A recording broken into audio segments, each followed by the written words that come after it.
Good morning, and thanks for coming by Living in the HOA today. I'm doing another video for you today, and it's going to be a little bit different than the other videos.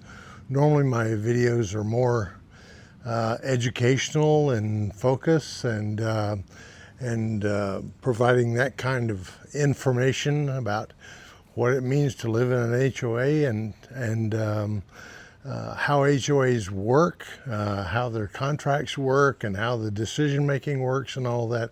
But today it's going to be a little bit different than in the past. What I want to do today is I want to make a personal video, and it's going to be more personal on purpose because I think viewers really want more to understand how you got where you are and where you came from and what the journey was that you took to get from where you began to where you are.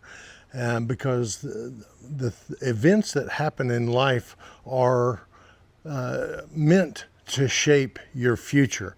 And so as we experience all these things that we go through in life and all those events, they shape us and point us in new directions. And so that's what I want to talk about a little bit today. I hope I'm not rambling on too much today, but giving you some sort of human context for where I started and where I am today and how I got here. So I want to cover that a little bit. And so I want to start a little bit about where I began as a kid. I was born in the Appalachian Mountains of North Carolina and Tennessee. There's jets flying over today. Thank God for the military and the technology and the jets that we have and the people that are flying them. So I'm going to let that noise continue on, and I believe that you can still hear me. So at any rate, I was born in the Appalachian Mountains. I was a free-range kid, and I just walked the mountains. I spent all my time outside. We really didn't have TVs that much, and the TVs we had were, wasn't very interesting. It couldn't keep my attention as a kid, and so what I ended up doing when I was born is by the time I was 4 years old, I would climb out the window of the house and get my dogs and take off walking through the forest and in the streams and all of that. So that's what I really enjoyed. That was my orientation in life, was outside.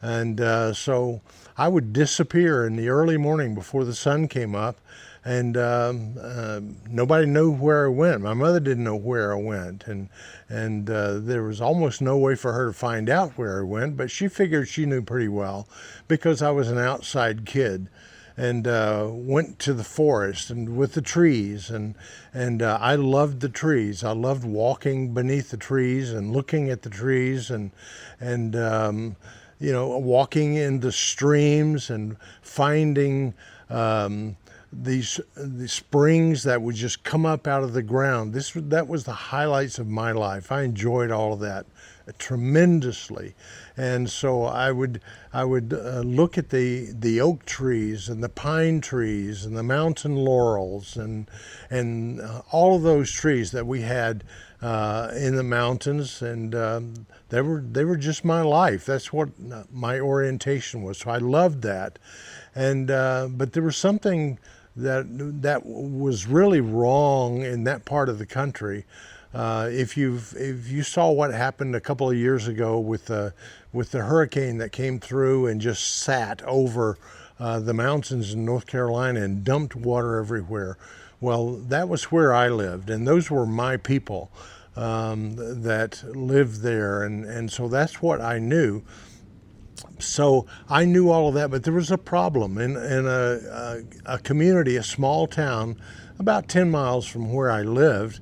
There was a copper mining and copper smeltering facility there. It was called the Tennessee Copper Company, and so they would dig ore out of the ground and put it through the smelters, and the smelters are very high temperature ovens, and they would put chemicals in with the ore there, and the chemicals were sulfuric acid, and they just poured it into the ore and they superheated the ore, and that's how they separated the copper from the ore.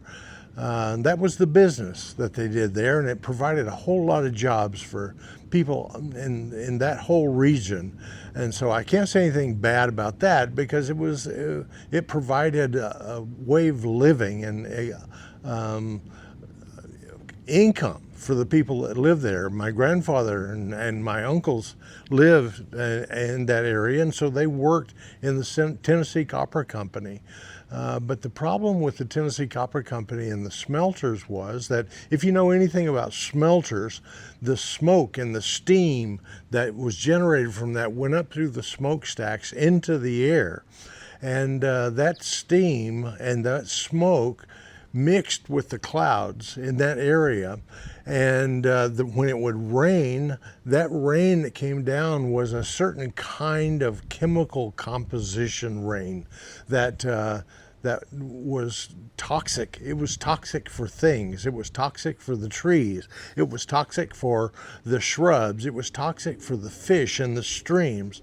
So in North Carolina, where I lived, there was a mountain range that separated us from that.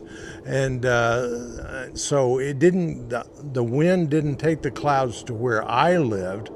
So here comes more jets. Thank God for the jets. And so I'm going to let that pass just a little bit. But where I lived was on the eastern side and the northeastern side of that mountain range, and so the toxic rain and that mixture did not affect anything there. So we had healthy forests and lush forests, and the trees were beautiful, and the streams were healthy. They had fish in them. They had the little animals, frogs, and all of that, the things that I loved.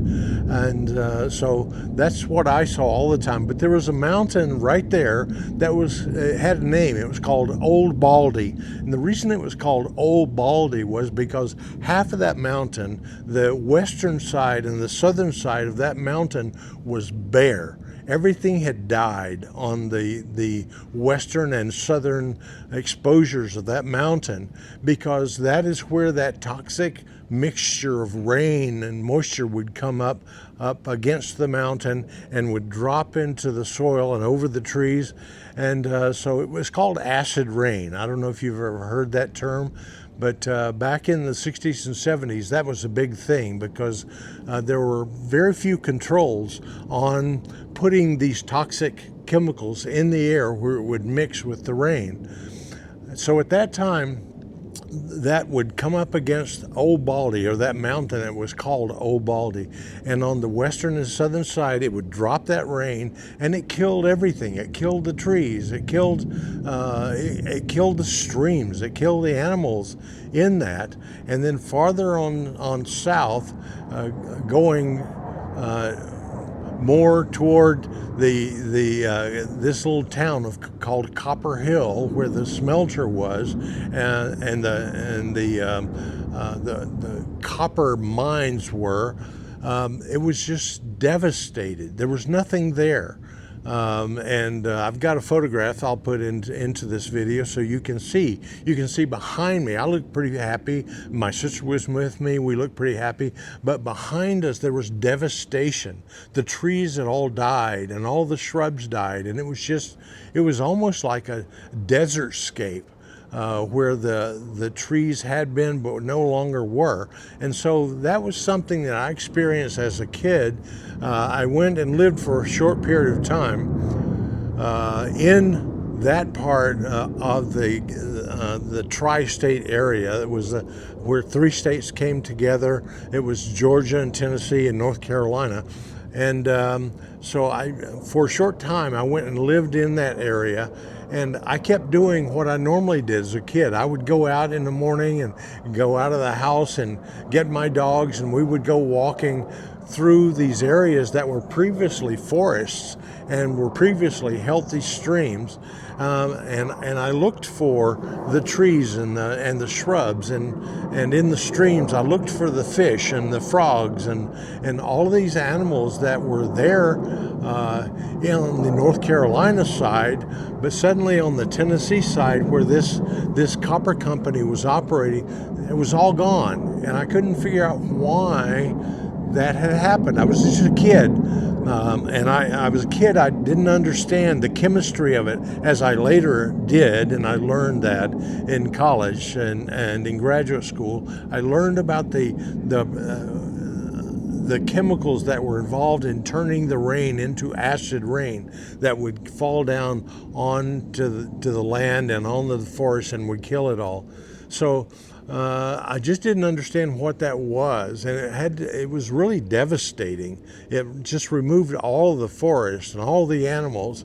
So what I enjoyed in North Carolina, in that part of Tennessee, it just didn't exist there. And so I was confused by that and never really understood what was going on. And then later, my mom and my dad separated, and my mom had gone to live in suburban Atlanta where she could find work. And I had been living with my grandparents who were helping. My mom at that time, helping her take care of her two kids. And finally, my mom got a job, and she got us to come with her and live in Atlanta.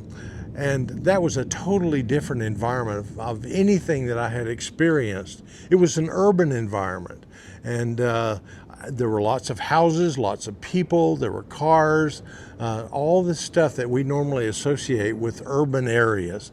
But where we lived there, I just continued doing what I did as a kid.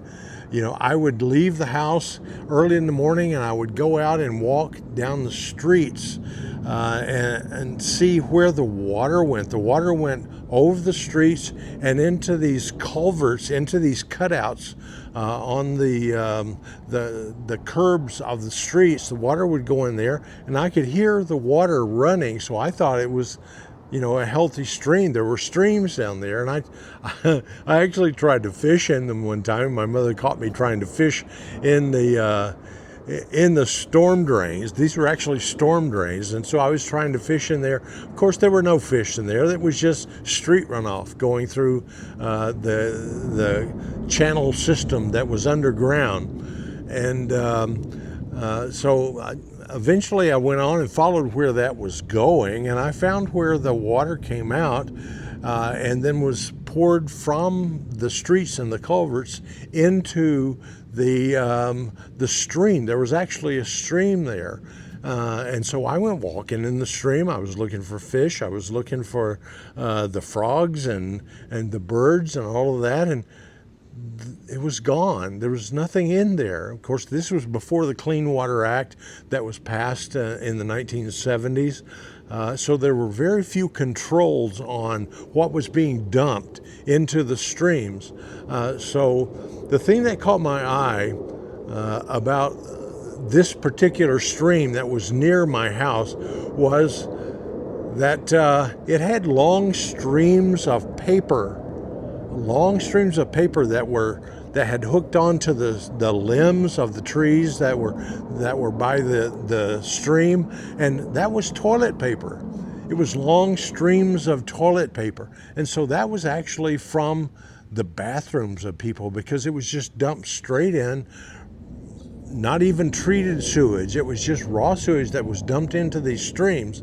And so I got to see that urban life was very different, and how you lived in urban areas were very different. The trees were different. They were stressed. They were yellowing. Fortunately, there were still quite a few trees in the suburban Atlanta area, but the water in the streams was very different. And so when I went to see the streams and look for the fish, they weren't there. but I did see long streams of toilet paper. So I got to understand that the streams in the urban area were very different. And so also were the trees and the shrubs and all the green stuff that was supposed to be there was very different. So I was sort of baptized into this difference between natural healthy forests and streams up in North Carolina, and then as you moved into small towns and then into urban areas of suburban Atlanta, it was very different. The streams were not healthy, the animals were gone, and so that impressed me as a little kid. I saw the difference. It was bleak. It was very obvious that there was a difference, but I didn't know why that was. And so as I went on eventually through school and went to college, I was interested still in these environments and what was going on with them. And so I went to school and got a degree in forestry and forest management from the University of Florida. We had moved to Florida by that time. And the jets are still going. So today is a day for training new pilots. But in Florida, in school, where I studied forests, and we were mostly focused on natural forests. There was no such thing as investigating urban forests at that time. Urban forestry was not a big thing. It was just the trees that were left over after houses were developed and communities were developed and all the trees were knocked down and cut out. So at that time, that is what was remaining. And so I saw that there was a difference between natural forests and urban forests. I didn't quite understand the difference between them and what caused them to be different. But eventually, learning all of the chemistry, the biology of trees, and of the animals as well, and what was being done to them, I saw that there were big impacts that were going on. And so that I learned quickly. I didn't know what to do about it. There were really very few environmental regulations at that time. There was no enforcement of the Clean Water Act or the Clean Air Act, the Hazardous Waste Act, and all of this stuff. But eventually I just learned that stuff and was applying that in working in various kinds of projects. I eventually went to the State Department. I was hired by the State Department and went to Central America, into El Salvador and Guatemala and Costa Rica in Central America. And these were natural forests that were actually being developed at that time. So we were trying to save the natural systems as much as possible for the people of those countries, and just doing that. So that was my orientation. That is what I did, and spent 2 tours of duty with the State Department there, and came back. And my parents by that time had moved to Louisiana, and I moved back with them because I didn't have anywhere else to go, being fresh out of the government work and the State Department. So I lived with them, and I got a job with a regional planning and development district where I worked on lakes and streams and finding the proper locations to put landfills and all this kind of planning and development kind of work, which was fun. I enjoyed that, but it was limited in what we could do on the regional level. So shortly after that, I was hired by the Louisiana Department of Environmental Quality, where I worked in water quality issues and the water quality program, and helped manage the state's water quality management program for the whole state of Louisiana. And that was a big deal for me. I really enjoyed that and got to talk to a lot of people about water quality and worked on investigating water quality issues and where pollutants were coming from, and I got to see point source and non-point source water quality issues and nutrients when we were overloading the streams and nutrients. There were hazardous wastes that were being dumped into the environment, and so that's what I worked on. And I actually supported attorneys that were bringing lawsuits against the polluters that were damaging the environment. So I did that. I had a team, multimedia teams. When I say media, I don't mean digital media, but environmental media. We had air quality people that worked for me, water quality people, hazardous waste people, soils people that worked for me as teams that we would send out to conduct investigations on what was happening with the environment. So I did that for a number of years. That was my orientation, was the environment. And not just trees, but it was soil, it was water, it was the air, it was everything. Boy, these jets are just not stopping. They're going over nonstop. So I imagine they're on alert and trying to train new pilots as fast as they can.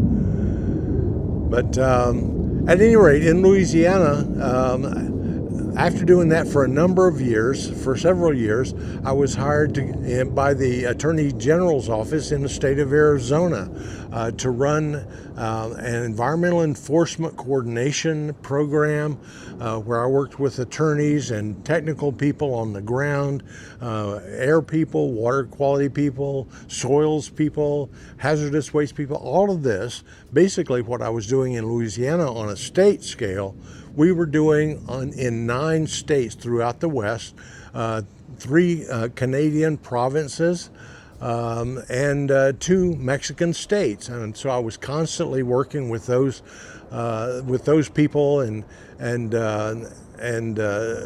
working with attorneys and the technical people. So I was doing basically the same thing, and I really loved that. That was wonderful. That was my orientation for what I did.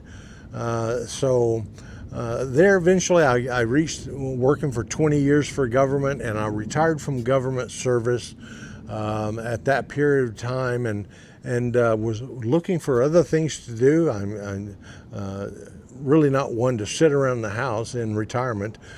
So I became a real estate broker. And I worked with communities in HOAs. I was interested in HOAs because where I lived, an HOA governed the community that I lived in. And so that is what we did. So an HOA was a new animal. We didn't have those in Louisiana. We had lots of water. We had the Mississippi River. I was only 1 mile from the Mississippi River and protected by a levee there. So when I came to Arizona, we didn't worry about water except that we had a scarcity of water. There was no way to get water. And I learned about the Cap Canal, the Central Arizona Project, how deep the groundwater was in different parts of Arizona. You go from one area of the municipal area around Phoenix to another area, and the water table could vary almost 100 feet within just that small distance. And it was odd to me, but it was something I was interested in, just like I was in North Carolina with the streams and the springs that would just come up out of the ground. Well, here that wasn't happening. The water table was so low, it was so deep, in many places 100 feet deep or more in the urban area. And so I became interested in how these HOAs, how these communities that were in high demand, by the way, there was a lot of housing demand in Arizona, and there still is to this day. Lots of developments, lots of housing developments that are being run by HOAs, homeowner association governed how these places lived and how they were run. And so I became interested in that. What I discovered was that there is no natural forest in the urban area in Arizona. It's there is forest. There are trees, there are shrubs, there's grass, there's all that, but none of it is natural. It was all put there by the developers that built these communities and built the homes. So it was a built environment. They had no trees before. It was just raw desert. And there were no shrubs before, not like we know shrubs in the housing developments. There were some natural shrubs in the desert, but those were cut out, and everything was cut down. Everything was graded down to just bare soil, and then compacted so that they could it could support the house foundations and the streets and the sidewalks and all of that. So I learned what a built environment was. In Florida and North Carolina and Louisiana, we had natural environments. We had all of these places with natural trees and shrubs, and I understood how those grew and what the biology and anatomy was for all of those. But here in Arizona, it was very different. It was a built environment. So the forest that I encountered in the Metro Phoenix area was a built forest. It was not a natural forest. And the trees were not native trees. There were a lot of native trees, but there were a lot of non-native trees that were being brought in and planted around in those subdivisions. But unfortunately, what I observed as well is a lot of them were dying. A lot of those non-native species would last a year or two, and then they would die. They would just give up. And so that's where I started learning about what caused stress among these trees. What was it that was doing that? And as I would walk around and investigate the trees, just like I did when I was a kid. I would walk among the trees and look at them. But I learned that all of them had to be irrigated. There was no surface water anywhere. The only surface water was provided by irrigation systems, mechanical, electronic, irrigation systems with controllers and drip systems and all of that. And many of those trees were not properly watered. The roots were just in dry soil, and so that caused the trees to stress and to eventually die, decline and die. So that is one of the things that we'll be talking about in this channel, is the trees in a community like this. This is still my orientation. This is what I love to do, is to look at the trees and learn about the trees. There are a few animals still around. There's rabbits, a few rabbits that run around here, ground squirrels, pigeons, and quail, those kinds of things in the trees. And so they try to make use of that environment.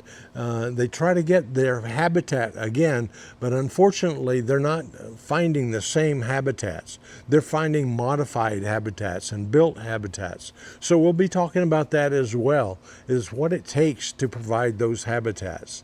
So these things I wanted to talk about today on this video. I wanted to make this video for the viewers, the present viewers as well as future viewers of this channel, but I wanted to make it sort of as a posterity as well. I have 3 kids, 3 adult sons. They have their own lives. They do live around here and not too far from us, but I never got to share the things about the environment with them.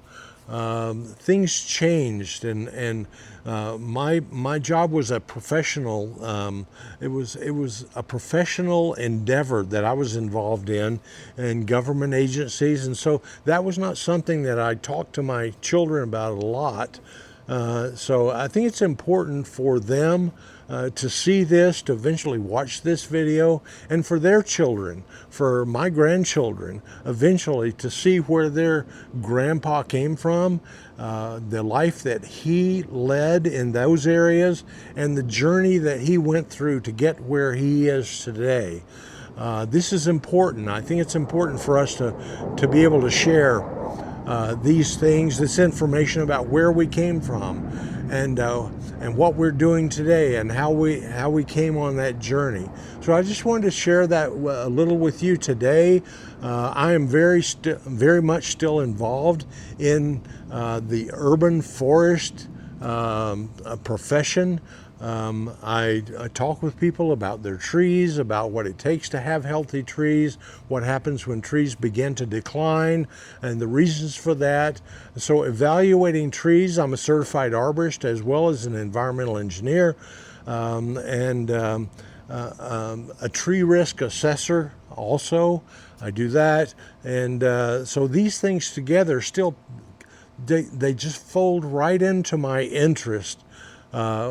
Even when I was a kid, when I was 4 years old, this is what I was interested in. I'm still interested in that today. I'm a senior, obviously, so these are the things that I will be talking about in living in the HOA, because those trees give value to your property. Those green things that we love, that we like to have around us, give value to our property.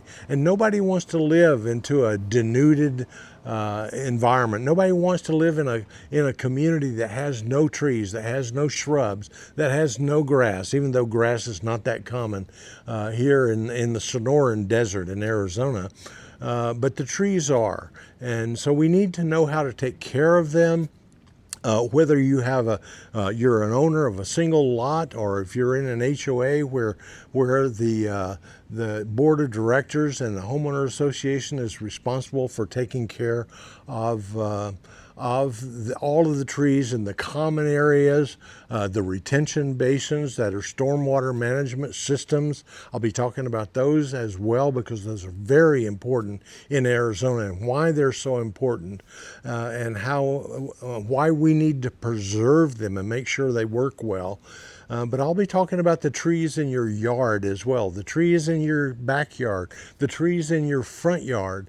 And those are all parts of the urban forest. The urban forest is more than just the trees in a community recreation area or a park. Yes, those are part of the urban forest, but this is part of the urban forest that I'm sitting in right now.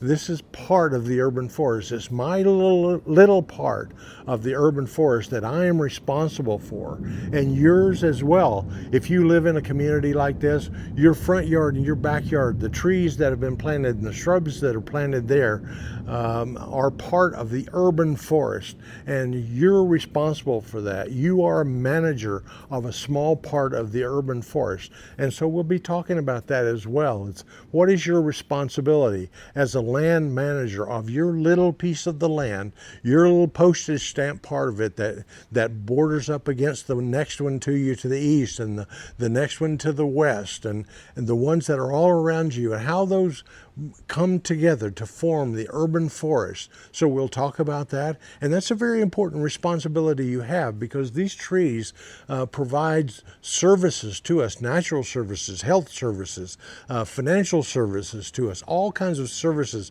that we will talk about that they provide. And so we need to help them and coordinate with them, cooperate with them, and give them what they need in order to produce those services. So we'll be talking about that as well. But I wanted to do this video for my children, my great-grandchildren, my grandchildren in the future, for the homeowners that live in these communities, to explain this to them. I'd like for you to subscribe to this channel, and to watch, to give a like for these videos. This helps us a lot. It helps us stay online on YouTube. But I wanted to do this for you also, for everybody that is able to see this. We'll talk about what this HOA thing is. It's not a negative thing, it's a good thing, and how it's supposed to function, and what people do in this HOA. So we'll talk about that. I thank you for coming by and hearing my little rambling story about how I got to where I am and my journey from there to here. And I hope you were able to hear me above all of the jets that are training new pilots. Thank God for the jets. Thank God for the military. We appreciate them being here in the airfield that's close by here. So I wanted to thank you for coming by. And I appreciate you and appreciate you subscribing to our channel and coming often in the future to look at the new videos that I'll be posting. And they'll be about a variety of topics, not just about the HOA, not just biology of trees. We'll be talking about personal things as well, and what it means to live in an HOA. So I hope you were able to hear me today, and I'll see you next time in the next video. Thanks so much. Bye-bye.